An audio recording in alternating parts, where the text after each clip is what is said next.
En Periodista Digital continuamos con nuestro ciclo de entrevistas a destacados periodistas de España. Hoy contamos con un veterano de más de 30 años en la profesión y que acaba de protagonizar el que probablemente ha sido uno de los eventos periodísticos del año, que ha sido el curso del Poder y la Prensa. Don Graciano Palomo, muchas gracias por atendernos. Y gracias a vosotros. Por empezar por lo más reciente, ¿cómo ha conseguido este éxito de que incluso consiguió que hablaran miembros del gobierno que ahora parece que no hablan mucho? Bueno, son muchos años de oficio, ¿no? Y realmente, pues, he echado el resto en una tierra que es mi tierra y en un momento, pues, muy interesante desde el punto de vista periodístico y delicado para el propio país, ¿no? Para España. Era muy oportuno además el curso en un momento en el que tanto los políticos como la profesión periodística parece que está en un proceso de mucho cuestionamiento por parte de la sociedad. Bueno, sí, la sociedad asiste atónita a algunas cosas, entre otras cosas la propia degradación de la clase política, por llamarla así, y naturalmente con el partido del gobierno, que es el que tiene la responsabilidad en estos momentos de sacar a España del atolladero, cosa no fácil, es decir, que es, digamos, la tormenta perfecta, ¿no?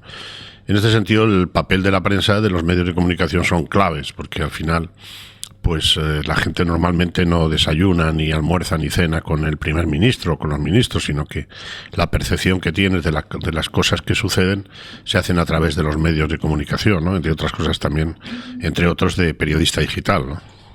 Que además, digamos, Periodista Digital es un medio que, digamos, informa a los que informan, por lo tanto tiene un doble valor añadido, ¿no?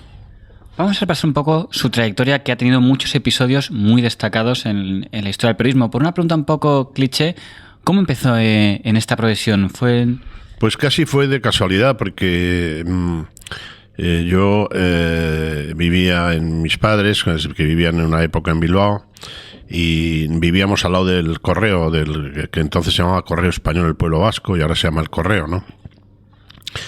Y había un bar enfrente y empecé a conocer periodistas allí, y le dije a uno de ellos, que Armando Fernández Sesta, que es un periodista gallego ya, no sé si retirado, que me dejara entrar un día en la redacción, me invitó y así empecé. Y empecé a hacer prácticas inmediatas, casi al año siguiente que me matriculé en la Universidad de Navarra en periodismo. ¿Llegó a conocer a ese señor que fue casi un cuarto de siglo director del Correo, Ballarín, creo sí. que sí? No, se llamaba Barrena, Antonio Barrena, sí. Lo conocí, luego las gafas de sol. Sí, lo conocí. Bueno, era un gran periodista, pero realmente quien hizo el cambio fue Fernández Sesta, ¿no? El que hizo el cambio y se hizo el gran periódico fue el gallego Fernández Sesta, que luego fue a La Voz de Galicia, por cierto. A usted se le conoció luego como periodista de agencias. No sé qué vino primero, si Europa Press o jefe en la... No, primero fue de Europa Press, que yo era corresponsal en Bilbao y daba tantas noticias que al final le resultaba más interesante a la agencia, digamos, contratarme que tenerme como corresponsal. Entonces hay que olvidar que era la época de ETA, ¿no? Donde mataba todos los días 1, 2, 3 o 4, ¿no? Y bueno, ahí, digamos, es donde aprendí con un gran director, Antonio Herrero, padre, no hijo, que a él lo que le interesaba, a pesar de que era germanófilo y un tío muy de derechas, pero profesionalmente era impecable, había trabajado en la DPA alemana y lo que quería eran hechos, ¿no? Él siempre decía que había que aplicar los 5 Whos, los 5 quién, qué, dónde, cuándo, cómo y por qué, ¿no? Y después estuve una temporada como corresponsal parlamentario en la época que era grandiosa de la transición y pasé a la agencia EFE. Con Luis María Ansón, que sería... Eso es, era presidente, sí. Ansón ya hacía ansonadas en esa época. Era un fuera de serie en muchas cosas y había cosas que yo tampoco compartía, pero en fin, no era persona que tenía muchos prontos y se dedicaba a los grandes asuntos del mundo mundial, ¿no? Yo me dedicaba a hacer noticias y luego a dirigirlas, ¿no? Sí, las ansonadas son... pues cosas que no cuadran, digamos con la realidad. Es un personaje muy atrabiliario, ¿no? Desde muchos puntos de vista, con sus obsesiones y sus favoritismos, ¿no? gran compañero, y me acuerdo que echaba unas broncas monumentales, o sea, y luego a los 2 minutos te llamaba para pedirte disculpas, ¿no? Cosa que no suele ser habitual, ¿no? Pero tenía una visión en esa época de que la agencia F se convirtiera en un instrumento del Estado, ¿no?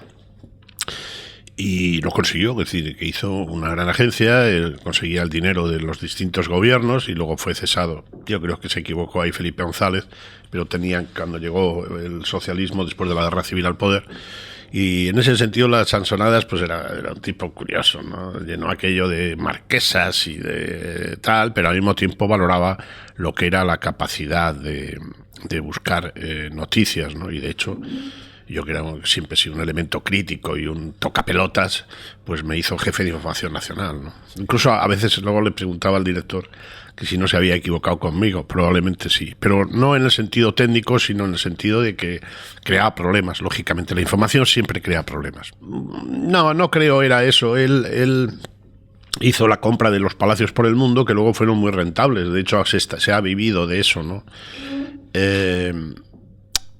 A ver, siempre Anson era un tipo grande, y como tipo grande pues no le interesaban las menudencias, y sobre todo cuando era dinero público, ¿no? Él tenía una obsesión que era, digamos, el restablecimiento de las libertades democráticas. Claro, a los chicos jóvenes estos parece que eso es el túnel del tiempo. Han pasado tan pocos años, 30, 40 años, no es nada en la historia. Y luego tenía pues el tema de la monarquía, el tema de sus cosas, y luego, claro, cuando llamaba a un ministro para protestar, pues se cagaba en tus muertos. ¿Está usted como jefe cuando se produjo el 23F? Exacto, y yo estuve en el Congreso, sí. Estuve en el Congreso y estaba mi mujer a punto de parir. Pero hay mucha literatura sobre eso. Yo estuve allí, es decir, me acuerdo que uno de los 2 compañeros que estuvimos tumbados era Ramón Pi y Raimundo Castro, que entonces no estaba tan gordo como ahora. Y realmente al principio hubo un acojono, pero sinceramente tampoco fue para tanto. Es decir, digo la amenaza, no digo la intentona golpista, que lógicamente era una cosa sacada del siglo XIX, ¿no? Y yo me di cuenta rápidamente de que eran guardias civiles, porque pensábamos que era la ETA, ¿no? Pero que eran guardias civiles, y sinceramente me di cuenta que no querían matar a nadie. O sea, ¿para qué vamos a engañarnos? Podía decir que sí, que mártires de la libertad. Mire usted, enseguida nos dimos cuenta que era un loco, Tejero. Por cierto, que luego en la cárcel leía mis libros, según me dijo la editorial, pero que nos dimos cuenta enseguida y tal. Pero en fin, yo estuve, no solamente era jefe de información nacional, sino que fui y tal. Y tengo una anécdota que en un momento determinado, cuando ya vimos aquello, nos dejaban ir al baño y tal, y fui al baño y estuve meando, porque se dice así en castellano, justo al lado del ministro de Defensa, el llamado Pelo Pincho, Agustín Rodríguez Agüero, y le dije: ministro, cuéntame algo. Y me dice: déjate. Y a ver, es un episodio, ¿no?, que triste en la historia de España, pero bueno, que también sirvió para liquidar definitivamente la fantasmada del golpe. Pero todos esos que dicen que estaban cagados de miedo, todo eso sí, es claro que estaban, pero nos dimos cuenta realmente que no eran asesinos, eran unos tipos que estaban allí, ni sabían por qué estaban ahí, francamente, ¿para qué vamos a decir? El único tema fue cuando empezaron el intento de quema de algunas sillas ahí en el hemiciclo y tal. Y yo, enseguida me dejaron salir, me puse al frente, y los 2 chicos que teníamos en F de fotógrafos, Patolas y Barrio Pedro, llamamos Patolas porque tiene las patas cortas, ahora lo han jubilado, una cosa increíble. Sacaron los carretes en los calzoncillos. Se sacaron tal y se metieron en los calzoncillos, y fueron fotos que dieron la vuelta al mundo, fueron premios de todo tipo. Básicamente, es decir, nosotros cuidábamos hasta el extremo los datos que fueran reales, sobre todo en la agencia oficial. En Europa Press también, ¿no?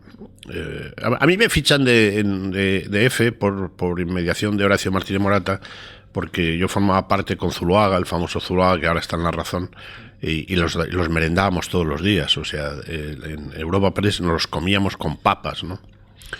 Y entonces decidieron ficharme y Zuluaga también no quiso y yo me fui. Y a veces hasta me he arrepentido, ¿no? Porque Europa siempre tenía esa sangre que yo creo que ahora no tiene. Pero no por los directores y periodistas que hay ahora, sino porque antes había una empresa seria y ahora pues hay un periodístico no traficante, ¿no? O sea, es decir, el famoso teletipo que había que dar después de la guerra civil y 40 años era Franco ha muerto, Franco ha muerto, Franco ha muerto. Y lo dio Europa Press.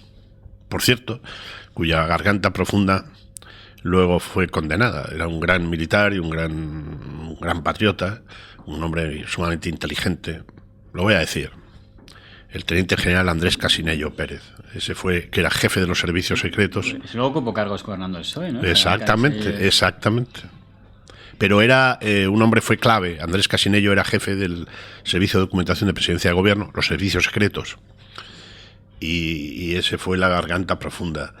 Y luego con el PSOE, claro, era una cabeza, era un hombre de Estado, ¿no? Es que nunca llegó a ser director de Guardia Civil, creo que siempre se decía, ¿le harán director de Guardia Civil? No, pero bueno, sí, fue director general de la Guardia Civil, sí. Pero bueno, aparte de eso, Andrés Casinello era una cabeza, tenía una cabeza como esta mesa. Y al final era un patriota, ¿no? Y luego fue clave en el regreso de Tarradellas, hombre de gran confianza del presidente Suárez, ¿no? Pues ese fue la garganta profunda. Tras el intento de golpe, Diario 16, José Luis Gutiérrez, aseguró que Luis María Ansón intentaba, digamos, dejar bien parado al general Armada. Sí, eran amigos, sí. Eran amigos. Pero en realidad, respondiéndote a esta entrevista, me veo a mí mismo como el abuelo Cebolleta. Es decir, a ver, Ansón en F era la de Dios. O sea, quiero decir, en esa época, el que no era invitado a los almuerzos o cenas de Ansón en F no era nadie. Entonces el palco del Real Madrid estaba en F. Por allí desfilaba todo Cristo. Y Armada, claro, había sido secretario general de la Casa y eran amigos, claro. Yo creo que estuvo hace pocas semanas antes cenando cuando ya era gobernador militar de Lleida. Ahora... Y que avivan una lista de ministro de Cultura, eso yo no lo sé, pero vamos, en realidad el Guti y toda esta panda, que en gloria esté, fueron muy justos en esa época con Ansón, todo el equipo de Juan Tomás de Salas, y a mí me tomaban el pelo cuando íbamos de viaje, los Soneto, toda esta panda me tomaban el pelo, Ansón, pirulero, y luego todos fueron a comer a su mano. Curiosamente, cuando F demanda a Diario 16, aclara José Gutiérrez que su problema es con Ansón, dice, y excluyo a los grandes periodistas Consuelo, Graciano, Palomo, Frisuelos. Entiendo que Graciano y Palomo son... Bueno, de Consuelo sí, Palomo también son grandes periodistas, pero Frisuelos no. ¿En qué momento se pasó a la órbita del Grupo Z con Julián Lago y Antonio Asensi? Bueno, me hace una oferta el gran Julián Lago, Sandokan, y entonces, pues, hay cosas que en la vida solo se hacen por dinero. Yo siempre sostengo que el periodismo basura la inventó Julián Lago. Luego los malvados del oficio, ¿qué tal? Era un gran periodista, Julián, un gran periodista. Le llamaban Rufián Lago, porque cuando yo llego a tiempo... a veces había que hacer una portada a tiempo, entonces era una gran revista, o sea, era el semanario. Ganó a Cambio 16, de hecho. Sí, de hecho tal. Pero había que hacer con un palillo un barco. Es decir, con un puñetero dato había que montar toda una historia. Cuanto más sensacionalista, mejor, ¿no? Bueno, yo pasé poco tiempo ahí. Pero bueno, fue divertido, no conocía los semanarios. Y fue una etapa hasta que le echaron a Julián y vino Neto, ¿no? Y entonces me fui con el Independiente, que íbamos a cambiar la historia de la humanidad. Con el Independiente, estaba ahí un elenco acojonante de tíos, estaba Pablo Sebastián, que era el inventor, el Raúl del Pozo, César Alonso de los Ríos, Manolito Soriano, Miguel Ángel Mellado. Y tuvimos un éxito tan rutilante que duró menos que un helado a la puerta de un colegio. Pero cuando llega la 11 al Independiente y sale Pablo Sebastián, usted se queda y de hecho la prensa le señala como el hombre de los medios de la 11. Exactamente. Pero eso era imposible porque estuve 6 meses y nunca tuve despacho. Es decir, sí, pero no. Es que ten en cuenta que Durán, eso en la época de Durán, y Durán se lo liquidan. Precisamente el núcleo duro de la 11 se lo liquida, por lo tanto es que no tuve ni tiempo de tomar posesión, ¿no? Y no era un puesto para mí. Había un momento de gran turbulencia, habíamos sufrido una gran decepción con la marcha del periódico, etcétera, etcétera. No, nada, no, eso no. ¿Pero qué pasó para que ahí Miguel Durán, que podría haber constituido un imperio mediático con El Independiente, Telecinco, Onda Cero, y usted podría haber sido un poco ahí el director general, y todo eso se hundió? Bueno, se hundió porque le echaron. Es que a él le echaron. O sea, a él, la 11 le da un golpe de estado y lo echa. Yo creo que presionado básicamente por los grandes. Entonces no te olvides lo que era Prisa y el Grupo 16, todos estos. Y entonces veían pues que había con el dinero de la 11 de los cupones y estaba levantando una multimedia, ¿no? Entonces, eso es que ni me acordaba, ahora que me lo ha recordado. Yo es que ni me acordaba de esa etapa, ¿no? No me fue mal económicamente, tampoco para comprarme un yate, pero vamos, no fue relevante, no era posible, era levantar un castillo sobre arenas movedizas, ¿no? Es decir, yo creo que el mayor talento que había era Raúl del Pozo ahí, era todavía más. No solamente como columnista, sino que Raúl visualizaba siempre con el título de una película. De romanos. Una película visualizaba el momento, ¿no? Un fuera de serie. Ahora, con sus cosas. En los libros que ha publicado siempre han dado mucho que hablar muchos de ellos.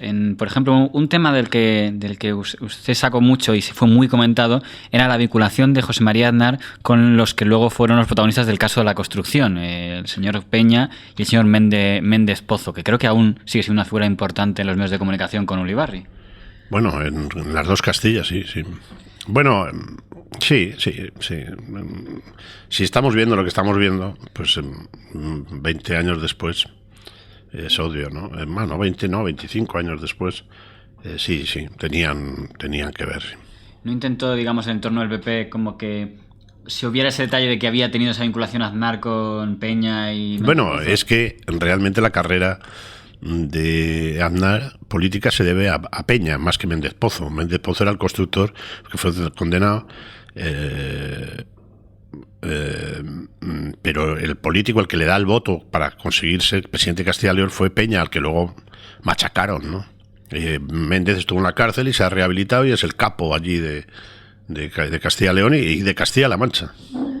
Llegó ahí a desvelar datos como que Aznar no había hecho la mili, que también en aquel momento es... Sí, bueno, eso me lo sacó Raúl del Pozo, que era prologuista de mi libro, y se organizó la de Dios, pero no sé por qué, porque es que no hizo la mili, es que no quería ir a la mili. Y pidió prórrogas y tal, y después es el presidente que elimina el servicio militar obligatorio. Y un dato que dio mucho a hablar, Mario Conde, basándose en el libro, quiso que usted fuera a declarar en su juicio a su favor, por el tema de los millones que ha venido para el CDS. Sí, bueno, Suárez. Sí.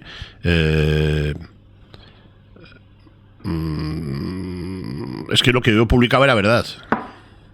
Quiero decir que yo publiqué que siendo presidente Banesto llegó un paquete al CDS lleno de billetes y lo cogió Gerardo Arguindey y era Mario Conde quien lo financiaba, sí. Y yo no recuerdo si fui o no, creo que sí. Y me dijo, oiga, el juez, nada, duró 10 segundos. Oiga, ¿usted se ratifica? Y dije, sí, claro. Adiós, hasta luego. Pero eso sería que los famosos 300 millones de Banesto fueron a parar a Suárez, ¿no? Sí, bueno, al CDS. La financiación. Luego, en otro libro, que también dio mucho que hablar, junto con el señor Martínez Vega, otro dato que fue muy comentado es que comentó que Garzón, antes de ser fichado por el PSOE, había tanteado pasarse al PP. Creo que sí.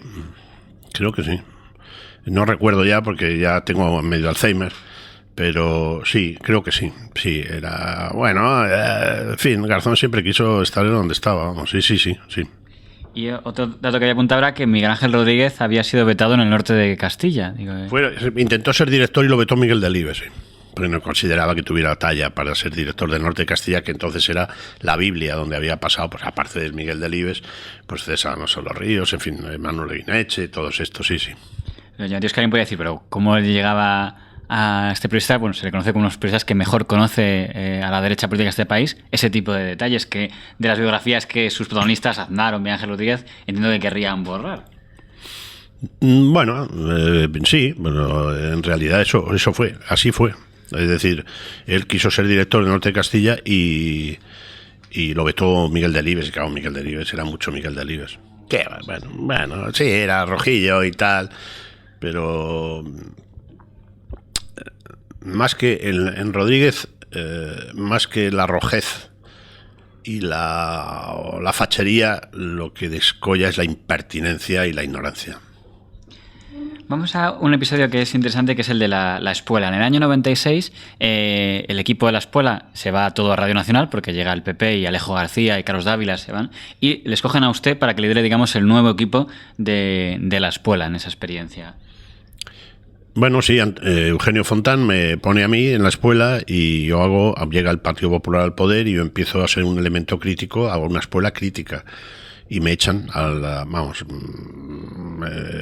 me echan.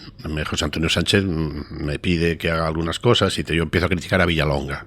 Juan Villalonga, que es uno de los escándalos más grandes de todo ese periodo, el que más dinero se ha llevado.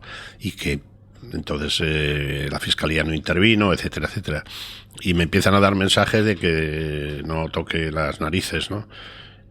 Y yo sigo y cuando acaba la temporada pues ya no renuevo. Así fue. Porque lo original es que Radio España precisamente pasó de ser de Eugenio Fontán a ser temporalmente... No, pero yo estuve siempre con Eugenio Fontán. Yo ya me voy. José Antonio Sánchez, que era ya... En la época a mí me echa José Antonio Sánchez. José Antonio Sánchez, el de que está en Telemadrid. Que luego, curiosamente, Telefónica es la que compra Radio España. Sí, bueno, es una merienda negros eso.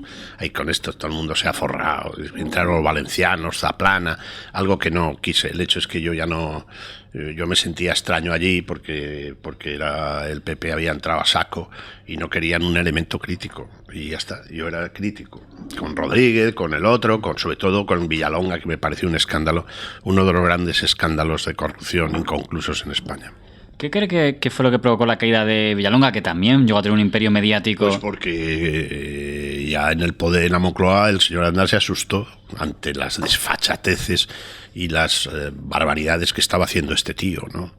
Es decir, que hacía tales barbaridades y tales obscenidades y tales traiciones que dijo, hasta aquí llegó el agua, ¿no? Es que...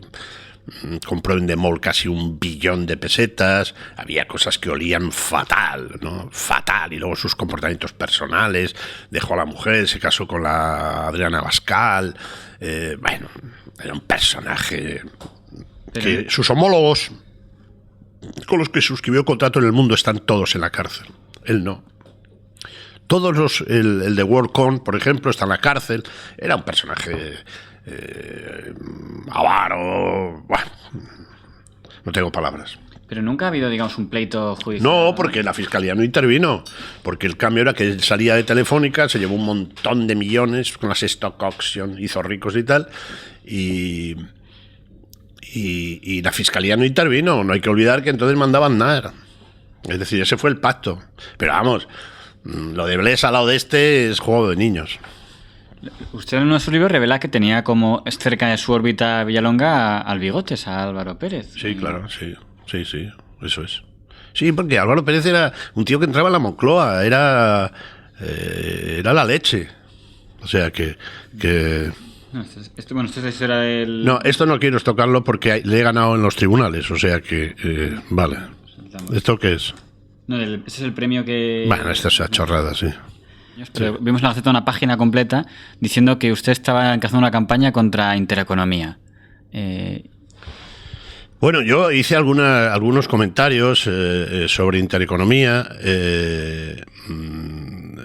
porque, bueno, a Dávila y a toda esta gente, ¿no? Pero un comentario crítico, y entonces lo entendieron como un ataque a Intereconomía con el cuyo presidente yo siempre he tenido muy buena relación, y la prueba es la justeza de mi crítica es cuál es la situación actual. Es decir, la situación pues es ya catatónica final. A eso es lo que yo criticaba, ¿no? Y me guardé muchas cosas en ese sentido, ¿no? No, eso, vamos a ver, eso es un artículo inspirado por una chica que es una pobre diabla, que fue alumna mía y que me persigue porque si yo sé su verdadera historia, ¿no? Que se llama Pilar Cubero, en realidad se llama Pilar Cubero, y ella dice llamarse Pilar García de la Granja. Entonces hay una serie de maldades que vehicula y que, bueno, pues entonces estaba en el grupo y lo vehiculó. ¿Y eso motivó aquella página? Sí, eso es, sí, y luego ya me lo han confesado gente que lo hizo, ¿no? Que dice, oye, mira, esto motivó una página de Palomo ataca a Intereconomía. Y entonces era que como yo era consejero de EFE no podía ejercer mi crítica, ¿no? Una cosa absolutamente demencial, vamos, pero sí, irrelevante. ¿Y cómo fue ese regreso a EFE? Ya además por la puerta grande. ¿Sí? No, bueno, yo... bueno, ¿cómo fue? Pues... ¿Fue Vera el que le...? Vera, claro, yo conozco muy bien el periodismo de agencias y le dije, pues hombre, me gusta porque yo cuando estuve 12 años, pues me interesaba volver a consejero de EFE, pero si te digo la verdad, ser consejero de EFE manda menos que la portera de EFE, o sea, quiero decir, es nada, o sea, es absolutamente nada, vamos. Su último gran libro ha sido el de El hombre impasible, una biografía de Rajoy con muchos datos que no eran conocidos para el público. Como por ejemplo gente curiosa como que Luciano Varela, el juez que ahora es odiado por la izquierda por ser el que persiguió a Garzón, fue en su día el perseguidor de Rajoy. Sí, bueno, estaba como loco por meter en la cárcel, vamos, era el presidente de la audiencia de Pontevedra y este era no era y es un hombre de izquierdas, ¿no? Es decir, es un hecho cierto que intentó meterle mano por todos los lados, e incluso que yo creo que conocía a su padre, que había sido juez también en la audiencia de Pontevedra, ¿no? Usted cita como responsables de la caída de Gobierno Aznar, o por lo menos de la mala gestión informativa de todo el tema del 11M, a Carlos Aragonés y Timerman, más que cuando ha quedado como acebes, digamos, como el... Sí, bueno, en Moncloa fue un desastre aquello. Aquello fue un auténtico desastre, que yo creo que ahí perdieron las elecciones, más que por los atentados en sí, ¿no? Es decir, intentaron engañar desde el primer momento, fueron superados por la situación, y bueno, en el tema de Timmermans, que era secretario de Estado de la Comunicación, es la primera vez que todos los corresponsales extranjeros en España, acreditados en Madrid, hicieron una carta de protesta. O sea, es un episodio donde hay que estudiar para no hacer lo mismo en situaciones de crisis. Eran una panda de incompetentes. O sea, Aznar no quería, nunca quiso tener gente brillante y crítica a su alrededor. Quería leviskianos. Y estos dos son un ejemplo, ¿no? Sobre todo Timmermans. Timmermans es la nulidad personificada, ¿no? Y que no le ha ido mal, pues con la ayuda de Aznar. Entonces, todo ese en el gabinete que le rodeaba fue un desastre. La prueba es el tema de la foto de las Azores, etcétera, etcétera. Pero la gestión del 11M es lo que echa a la derecha del poder antes. La derecha debía haber estado 4 años más para terminar su ciclo y sus reformas, ¿no? Y no se hizo, vamos. La verdad es que la relación de la derecha con la prensa que usted refleja muestra cosas como que lleva muy mal la crítica. Usted cuenta, por ejemplo, que a Lucía Méndez no le volvieron a dirigir la palabra por la crítica que hizo a la boda de Aznar. Eso es. Lucía fue jefa de gabinete de Miguel Ángel Rodríguez en la Secretaría de Estado.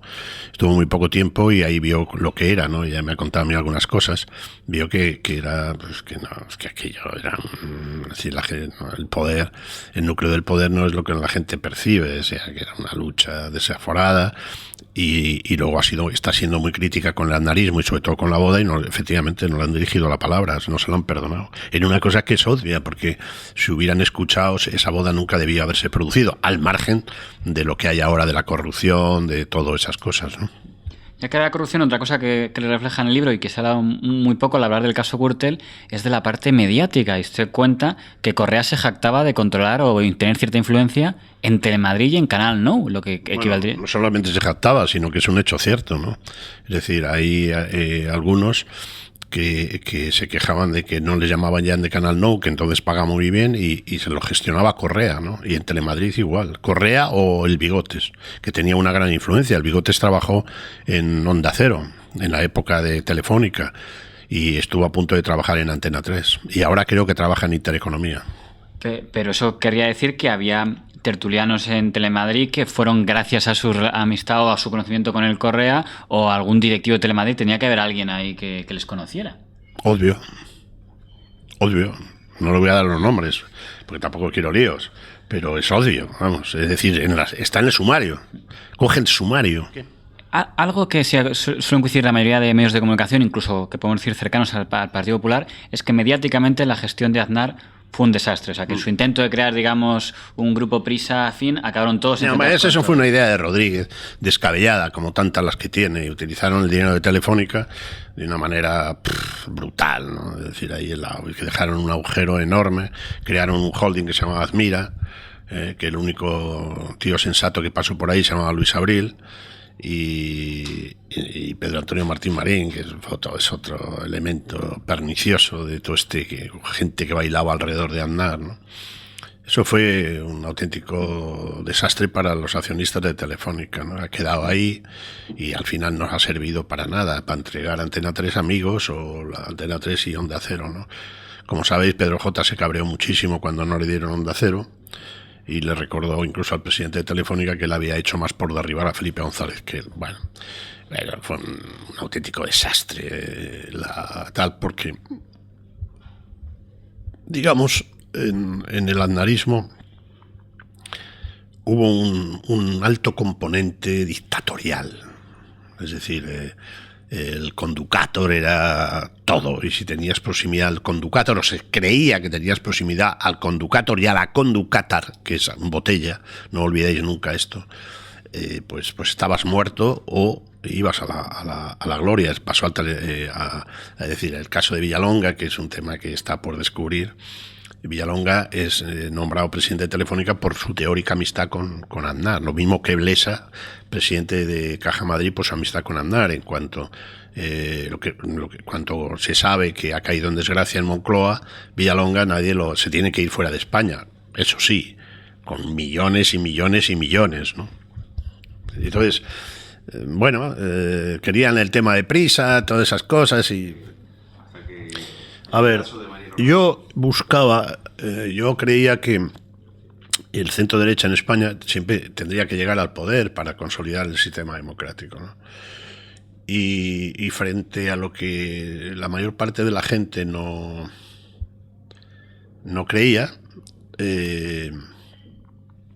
yo creía que Aznar podía llegar a ser presidente. Sí, la gente no creía en él, le veían como un pájaro, un pajarico y tal cual. Y me fijé tal cual. Entonces,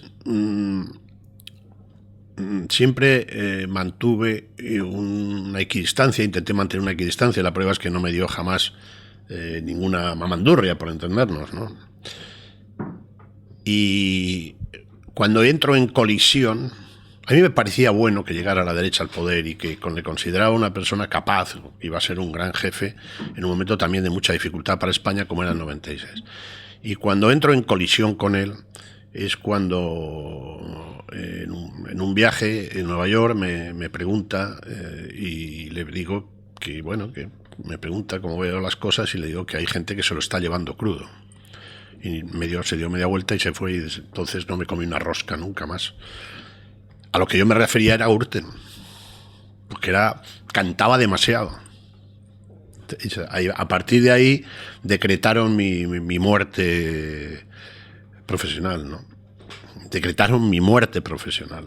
De hecho, de la espuela me la quitan, me vetan en un montón de sitios, etcétera, etcétera, ¿no? Esa es la razón. Lo que pasa es que pues he sobrevivido, ¿no? Entonces lo que a él le molesta es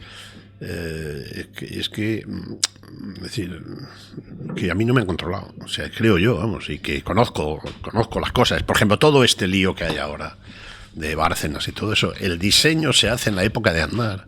Es decir, son Cascos y Aznar los máximos responsables de esto. Rajoy pasaba por allí. No digo que no tenga responsabilidad política. Lo que digo es que Rajoy pasaba por allí. Los auténticos responsables políticos de todo el tema Bárcenas y todo el tema de los sobresueldos es el tándem Aznar y Cascos. Y lo vuelvo a reiterar. Eso es lo que pasó, o sea, eso es lo que pasó. La Cospedal, Soraya, no tiene nada que ver en esto. Lo que tiene que ver son estos tíos que se crean, y sobre todo, mi sorpresa es que no tomaron después del caso Naseiro, que estalla el 1 de abril del 90, que es el mismo caso, es decir, que era comisiones, lo que pasa es que se archivó por lo que se archivara. Pero estos son los dos, era el aznarismo. Y entonces, a partir de ahí, yo sé que se han dicho que es porque no me dieron nada, en fin, todas esas cosas. Bueno, y luego, claro, gente que estaba alrededor, que yo era muy crítico con ellos, pues le inflaban la cabeza respecto a mis perversidades y maldades, ¿no? Pero, bueno, al final, todo lo que yo dije en un libro que se llama La maldición de Cassandra se está cumpliendo. ¿Cree que hay una campaña mediática contra, no el PP, sino contra la figura de Rajoy? Porque es verdad que usted relataba también la operación del 2008, cuando contaba que hasta que Juan Costa se fue ante Pedro J. Ramírez para que le asesorara un poco de cómo... Y ahora otra vez se está repitiendo de que a los medios como la ABC, que dicen que otra vez está intentando... ¿Cree usted que existe algo de eso? Sí, bueno, puede haberlo, pero el hecho cierto es que el presidente no ha estado ni fino ni a la altura de las circunstancias. Es decir, si el presidente de gobierno en ejercicio mandando SMS a un tipo como Bárcenas hasta hace 2 meses. Esto es alucinante, o sea, esto es alucinante. Lo siento mucho, señor Rajoy, señor presidente. Eso no es de recibo y yo no voy a pasar por ahí, yo no le voy a aplaudir. Busque usted otro palmero. Es decir, a mí me parece que y luego, en esto, en términos generales, yo lo que veo ya como veterano, y por eso estoy, como me habéis venido, es que, a ver, el centro derecha en España va a existir siempre. Y el Partido Popular, llamándose así de otra manera, va a existir siempre. Es mucho más importante que Rajoy, que Soraya, que Aznar, que Acebes y que su puta madre. O sea, es decir, entonces, yo creo que los principales perjudicados de esto es casi el 1 millón de militantes que tienen. Una militancia a prueba de bomba. Y lo que no se puede sostener es un presidente bajo sospecha. O sea, es que eso no se puede sostener. Ni se puede amparar la corrupción. De ningún tipo. Y a mí, en ese sentido, me ha demostrado, digamos, muy poca inteligencia. Pues si quieres mandar SMS, búscate un edecán. Es decir, eso alucina. A mí me ha alucinado eso. Y lo siento. Yo sé que Bárcenas lo han administrado muy mal, muy mal. Le han dejado a Cospedal solo ante el peligro. Y bueno, pues claro, es un tío que tiene las llaves de la Santa Bárbara, pero no deja de ser un delincuente. Un tío que se ha llevado el dinero del partido. Ya no entro si era dinero legal o no, porque no hay que olvidar que la financiación ilegal no es delito en España. No es delito. Entonces, este tío se ha llevado el dinero del partido. No sé si solo o en compañía de... Realmente, en los primeros años, hasta que llegan al poder, quien domina la caja es Francisco Álvarez Cascos. Por lo demás, bajo sospecha de todo. No solo de este caso, sino de otros que yo conozco. Pues por buscar alguna conclusión, tras 30 años en la profesión, que ha conocido a todos los gobiernos, en cuanto a relaciones con la prensa, ¿cuál diría que se puede decir que la derecha ahí es peor en sus relaciones con la prensa que la izquierda? Porque hay muchas veces que dicen que Zapatero en eso ha sido el mejor en cuanto a relaciones con la prensa y también ante corrupción, que no ha tenido... El zapaterismo fue una broma. Es decir, que es irrelevante desde todos los puntos de vista, y no hay que olvidar que el que arruina a España es él. O sea, es que eso es así. Quien arruina a España es Zapatero. Y respecto a que no tuvo problema con la prensa, bueno, es decir, a ver, hay gente que se hizo rico con él, se ha hecho rico con él. Es decir, imperios que se han levantado, tal, ¿no? Yo creo que A ver, Felipe González al final también tuvo muy mala relación con la prensa. El tío al que más duro dieron fue Adolfo Suárez. Luego los mismos que le han ido llevando en palmitas, entre otros este que se acaba de morir, que has citado. Es decir, Pedro J, hubo una campaña, esa sí que hubo una campaña feroz contra Adolfo Suárez. Bueno, pasó. Y Aznar al final, pues tal. El que es inane a la prensa es Rajoy. O sea, es que sus propios medios lo ponen a parir. Es decir, la Radio Televisión Española, yo creo que ahí se podrá decir poco respecto a que no hay elementos críticos. Es decir, hay mucho elemento crítico, ¿no? En la radio y televisión española. Es decir, a veces parece que fuera la SER o la COPE. Yo no digo nada, pero digo que en ese sentido han dejado a todos. Es decir, han dejado a todos. A efectos de opinión, de tertulianos, etcétera, etcétera. Yo creo que el nivel de manipulación está, digamos, si existiera o existiese, pues bajo mínimos. Hay otros periodos mucho más de grado de manipulación, ¿no? Entiendo que si va por una escala saldrían mejor parados Rajoy, Suárez y peor parados Felipe y Aznar. No sé. Sí. Zapatero quedaría ahí en medio. Bueno, Zapatero a tus zapatos, ¿no? Es decir, Zapatero fue irrelevante. Es decir, yo creo que se levantaba todas las mañanas diciendo si realmente era primer ministro, ¿no? No sé, es que es una cosa patética. O sea, es decir, yo creo que la historia lo va a destrozar como se corresponde, ¿no? Es decir, era toda mentira, todo humo, que no se sostiene. Es decir, y él es el que arruinó a España. Porque, en fin, la corrupción es muy importante, nadie queremos un gobierno corrupto, etcétera, etcétera, pero realmente quien arruinó España fue él, por su incompetencia suprema. Es decir, cuando ves el Consejo de Ministros, es una cosa patética, o sea, porque ahora aquí también hay algunos inútiles, pero en el caso de Zapatero era de principio a fin, o sea... Usted es el columnista en elplural.com, en Periodista Confidencial, en muchos medios digitales. Ahora parece que todavía es la prensa de papel la que marca agenda. A pesar de la influencia que tiene el periodismo de Internet, todavía parece que tanto en televisión como en los medios lo que marca agenda es lo que dice el papel. ¿Por qué Internet no llega a alcanzar al papel o por qué el papel, a pesar de estar un poco en caída, mantiene esa prebenda? Es cuestión de tiempo. Yo creo que es cuestión de tiempo. Es decir, el papel lleva 5 siglos y lo digital lleva 5 lustros. Entonces, es cuestión de tiempo y de cuestión de afianzar cabeceras que tengan credibilidad. Ya empieza a haber, ya empieza a haber. Entonces, yo creo que en 2 lustros, como solo va a existir lo digital, pues eso será lo que marque agenda. Al final lo que marca agenda es la verdad o la mentira. Eso es lo que marca agenda. Se publique donde se quiera. Lo que marca agenda es si tus datos son incontestables. Es decir, ¿qué le faltaría, digamos, a Internet para alcanzar el papel? Le falta solidez en los datos y solidez en el soporte. Es decir, necesita medios solventes de todos los puntos de vista y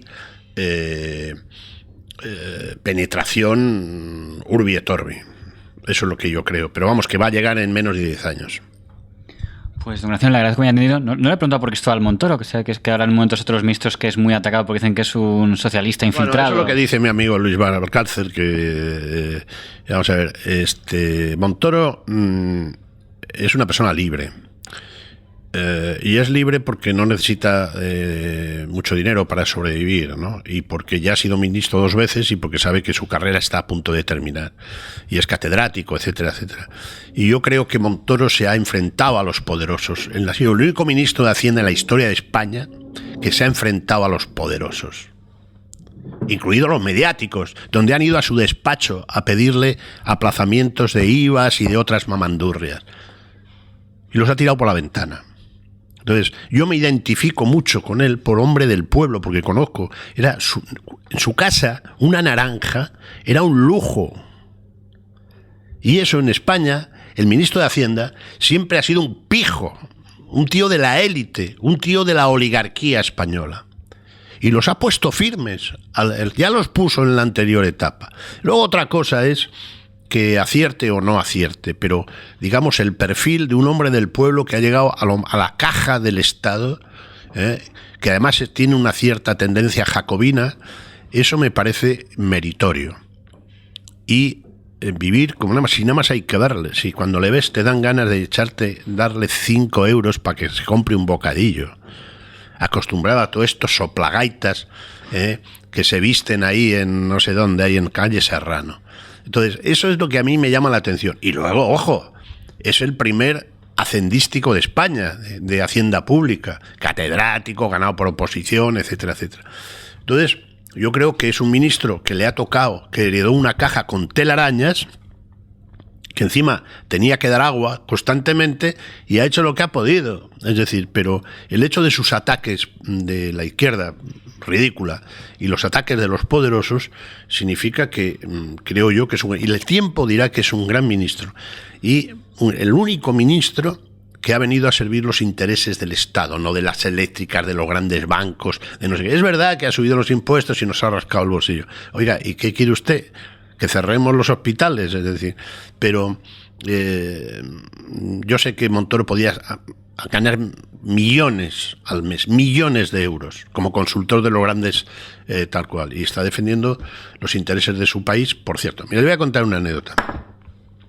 Hace como 3 meses fueron a su despacho, el consejero delegado, como coño se llame, de un grupo mediático importante en España, a pedirle que le aplazaran los impuestos. Montoro, que ya lo sabía, le dijo: oiga, ¿cuánto gana usted? Y le dijo: yo 9 millones de euros. Y le dijo al ministro: usted gana 12. Ah, pues ganaré 12. Y le dijo: no, lo dice la CNMV, la Comisión Nacional del Mercado de Valores. Ah, bueno, pues le dice: ¿sabe cuánto gano yo? 80.000 euros. Bueno, sí, claro, que está usted muy mal pagado. Dice: no, pero es que tú te permites el lujo de darme lecciones de ética y de honestidad en tu periódico. ¿Qué hacemos contigo, tío? Se produjo en el Tacma. Claro, yo creo que el orgasmo que tuvo el pequeño Montoro debió ser de aurora boreal, de decirlo al pijo progre, o progre pijo, que gana 12 millones de euros, mientras critica y da lecciones al ministro de Hacienda, que gana 80.000.